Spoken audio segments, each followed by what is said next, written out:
Hello friends. In this video, I'll talk about how I chose a new tablet. I wanted to find a universal device that could replace not only a tablet, but also partially a laptop. At the same time, it was important for me that it allowed me to always stay connected. That's exactly why I looked at models with 4G support. Additionally, I wanted the tablet to have a fairly large screen and decent sound for comfortable watching of movies and videos. And of course, a good battery, so the device doesn't die at the worst possible moment. Gaming capabilities weren't a priority for me, since I haven't played games in a long time. In the end, I went with the Blackview MEGA 3. Today I'll share why it seemed like the right choice for me and what impressions I've had after the purchase. We'll discuss all of this in more detail shortly. But first, as always, I'd like to ask you to like this video. This helps other people who are interested in gadgets to find it. And subscribe to my channel if you haven't done so already.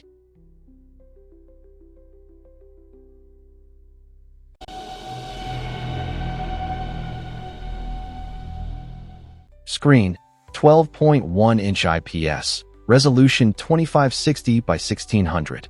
Processor, MediaTek Helio G100, 8 cores, up to 2.2 GHz. Memory, 12 GB RAM, plus up to 24 GB virtual, 256 GB ROM, microSD up to 1 TB. Graphics, Mali, G57MP2. Connectivity, for LTE, dual SIM, Wi-Fi, Bluetooth. Cameras, rear 50MP, front 13MP. Battery, 8,800 mAh, fast charging 33W. Sound, stereo speakers. OS, Android 15.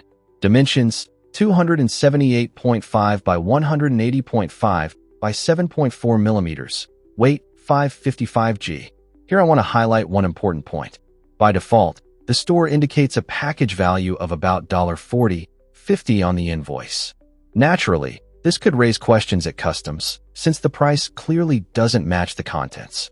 I was prepared for this and asked the seller in advance to declare a value as close to the real one as possible. In the end, they wrote $150, and the tablet cleared customs without any issues. The tablet comes in a vividly designed box made of thick cardboard. It provides good protection during shipping. On the front side, the large model name MEGA 3 and bright graphics that immediately grab attention. In the upper corner, the key specs are listed: 256 GB of internal storage and 36 GB of RAM, 12 plus 24 GB virtual. On the back of the box, you'll find all the main technical information. Here are the specifications of the Blackview MEGA 3 tablet: a 12.1-inch display, 8,800 mAh battery, cameras, memory size, and device dimensions. There are also stickers with serial numbers and barcodes, plus an energy efficiency label. The first thing that catches the eye when opening the box is the screen protector. It's included right away, which is a nice touch. And this is far from the only thing the manufacturer included. Honestly, this is probably the most complete bundle I've ever seen with a tablet. Right under the screen protector, we're greeted by the tablet itself, which already comes in a case. The case is fairly solid and protects the device from accidental damage right from the start. The tablet screen is additionally protected with a transport film that repeats its main specs. The manufacturer offers several package options. In my case, it's the most complete version, which includes a keyboard, mouse, and wired earphones. The standard base version doesn't have them, but everything else, the case, screen protector, charger, and cable, is included. And this is the bottom part of the box, located under the tablet and keyboard. All other accessories are stored here. In the very center is the wireless Bluetooth mouse. Although many manufacturers are now removing chargers from the package altogether, Blackview did things differently. It includes not just a power adapter, but a powerful 45W charger. Paired with it is a high-quality USB-C cable. As I mentioned earlier, the package also includes wired earphones with a USB-C connector. Also included is a stylus, which is convenient to use on the tablet's large screen. Next to it is the SIM card and microSD tray eject pin. The included case is already installed on the tablet. The front part covers the screen and can be used as a stand. And the back neatly follows the shape of the device, leaving cutouts for the cameras and ports. The case is quite solid and lets you use the tablet right out of the box without worrying about protecting the body. The main use of the tablet for me is, first and foremost, work tasks, meetings, working with documents, managing my Telegram and YouTube channels, and, of course, watching multimedia content. In many cases, using a keyboard and mouse is much more convenient than operating solely via the touchscreen. The keyboard has a built-in battery and charges via a USB-C port, while the mouse runs on two AAA batteries. This kind of setup really makes the tablet more versatile and brings it closer to a laptop. After powering on, the tablet greets you with the standard Android initial setup menu. While it's booting up, let's take a look at the tablet's body and see what elements are located on its edges. If you hold the tablet in the usual vertical orientation, the main elements are located at the bottom. Here you'll find the speaker grills and the USB-C port for charging and accessory connections. In the top right corner, there's the power button, and right next to it on the edge is the volume rocker. On the back of the tablet is the main camera with a resolution of 50MP Sony IMX362. Below it is an LED flash, which helps when shooting in low-light conditions. For a tablet, I think this is a pretty serious camera. At the top, there are also speakers, and in the center between them, the tray for SIM and microSD cards. I immediately transferred the SIM card from my old Lenovo Yoga tablet into the new Blackview MEGA 3. The tray supports either two SIM cards or one SIM card and a microSD memory card, so there's plenty of flexibility here. And this is how the tablet interface looks right after the first boot and setup. A standard set of apps is installed. I haven't added any third-party software yet. In the left screenshot, you can see that the tablet correctly recognized the Vodafone SIM card. The mobile network works without any issues. The right screenshot shows the display settings menu. Here, you can enable dark and night modes, configure automatic brightness adjustment based on lighting, and fine-tune color settings and other display parameters. The left screenshot shows the About Tablet section. Here you can see the main specs of the device, which I've already described earlier. I'll point out that the tablet runs on the custom DocOS 4.1 shell based on Android 15. The right screenshot shows the RAM expansion menu. The tablet allows you to use part of the internal storage as virtual RAM and expand it by another 24 GB on top of the physical 12 GB. The left screenshot shows the battery section. The charge level at first startup was 89%, and that's exactly how it came straight out of the box. This section also includes power-saving modes and charging protection. The right screenshot displays the memory and storage section. Of the 12 GB RAM plus virtual extension, very little is in use, and out of 256 GB of internal storage, about 232 GB is available to the user. You can also see how the space is distributed between the system and files. These screenshots show how the connected Bluetooth keyboard and mouse appear. The tablet detected them without any issues. The devices showed up right away in the paired list. In the right screenshot, you can see that the system recognizes them specifically as a physical keyboard and mouse. A note: language switching on the keyboard in Android is done using the Control plus spacebar combo. The left screenshot shows the Android Auto menu, which allows you to connect the tablet to your car and use its features directly on the infotainment system. The right one shows the PC mode toggle section. In this mode, the tablet's interface is redesigned to resemble a familiar computer desktop.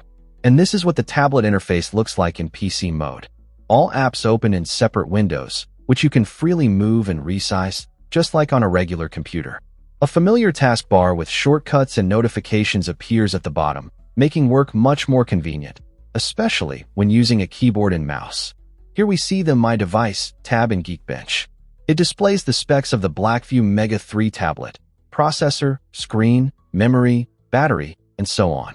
We've already covered these specs in detail earlier, so this section serves more as a reference before testing. And here are the actual CPU test results.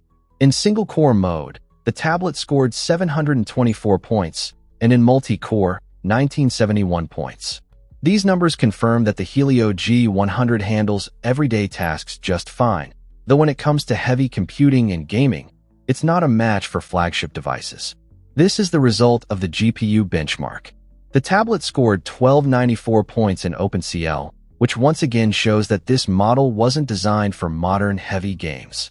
However, for video, multimedia, office tasks, and even light gaming, the performance is sufficient.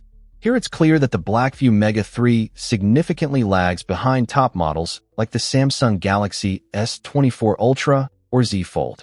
However, considering the device's price and target market, the results are completely expected. The wildlife test showed a score of 1219 with an average frame rate of around 7 FPS. This is a basic result that clearly demonstrates the tablet is not designed for modern, demanding 3D games. Compared to other devices, Blackview MEGA 3 outperforms only about 15% of the tested models. However, the test ran stably, with the temperature staying around 26 to 27 degrees Celsius and no overheating. In the lighter slingshot test, the tablet performed more confidently, 3,346 points, which is a decent level for its segment. The FPS in the tests ranged from 6 to 58, meaning the tablet handles simpler graphics just fine. In this mode, the Blackview MEGA 3 shows a much more respectable result, better than 61% of devices in the 3DMark database. This confirms that the tablet is well suited for everyday tasks and moderate loads, and its cooling system is enough to maintain a temperature of 26 to 27 degrees Celsius. Summing up all Geekbench and 3DMark results, it's fair to say that Blackview MEGA 3 delivers a performance level that's perfectly expected for its class. Yes, it clearly lags behind high-end gaming models in synthetic benchmarks, and it's definitely not a full-fledged gaming platform. But for the use cases that matter most to me, working with documents, messengers, social media, channel management, online meetings, and multimedia, its capabilities are more than sufficient. One thing I'll highlight is battery life. The 8,800 mAh battery provides long-lasting operation, and with my usage style, it easily lasts the entire workday with plenty of charge left. Here the tablet is used as a console for monitoring a smart home system via Home Assistant. I installed the official app, which connects to the server. In this case, I'm on the same network with it. A separate advantage of the large screen is the convenience of viewing surveillance camera feeds. And overall, I'd note that the display output on this tablet is almost identical to what I see on my work laptop. Here it's the same Home Assistant interface, but now not over Wi-Fi. Instead, via a 4G mobile connection. I mark this with an arrow. This clearly demonstrates that the tablet lets you stay connected to the smart home system and manage it, even while away from home. Another important advantage of the tablet is how convenient it is to work with YouTube. The large screen makes watching videos enjoyable, and the connected keyboard and mouse allow not just passive viewing, but also full channel management, writing posts, replying to comments, and uploading videos. Using Chrome on the tablet is almost no different from working on a computer. It's easy to open several tabs at once and quickly switch between them. The large screen makes working with Google Docs and Sheets comfortable. It all looks nearly as convenient as on a laptop. Yeah. Who? Me.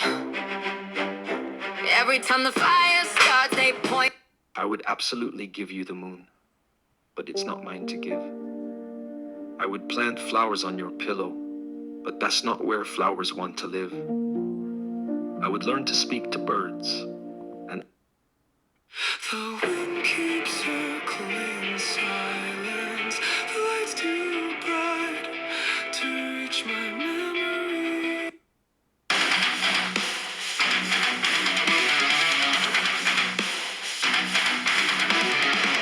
Wake up to the sunlight breaking through.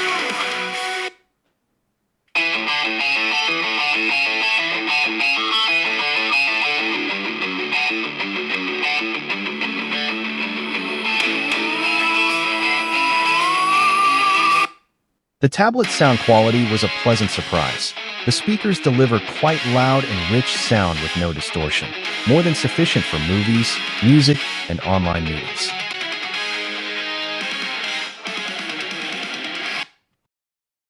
And of course, what would a tablet be without streaming services? Watching movies on a display this size is very comfortable, and the built-in speakers are more than enough for audio. The tablet supports multiple satellite navigation systems: GPS, GLONASS, Galileo, and Beidou. Satellites are detected quickly, the signal is stable, and navigation works confidently without drops or delays. The tablet's front camera left a good impression. Indoors, photos are clear enough, with accurate color reproduction and no obvious distortion. Outdoors, the quality is noticeably better. The image is bright, with decent detail and natural tones. The camera handles white balance well and avoids overexposure even in bright daylight. Of course, it's not on the level of flagship smartphones, but for video calls, selfies, and daily use, the front camera is more than adequate. The main camera here is based on a 50-megapixel Sony sensor, and in use it really didn't disappoint. During the day, photos are sharp, with good detail and natural color. Landscape shots show decent dynamic range, and close-ups retain sharpness and fine details. Naturally, the quality drops somewhat in low light, but overall the main camera performs very well for a tablet and handles daily tasks with ease. To sum up, the Blackview MEGA 3 seems to be exactly the kind of universal tablet I was looking for. It combines a large, high-quality display, decent sound, 4G support, memory expansion options, and PC mode functionality, making it convenient for both work and media consumption. Yes, this tablet probably won't appeal to hardcore gamers, but for office work, studying, communication, project management, and smart home control, it's an excellent fit. The cameras were a pleasant surprise in terms of quality, and as always, battery life depends on usage patterns, but the high-capacity battery provides confidence in its reliability throughout the day. Overall, it's a solid choice for those who need a daily use tablet without overpaying for a big-name brand. That's all for now. I hope this video was helpful and interesting for you. I'd really appreciate your likes. They help promote the video on YouTube. If you don't want to miss new reviews and tutorials, be sure to subscribe to my channel. And don't forget, in the description below the video, you'll find all the necessary links to stores where you can buy this device, as well as links to my social media, Telegram channels, and groups where you can discuss smart home topics. Join us. It's going to be interesting. Thanks for watching, and see you next time. Peace to everyone.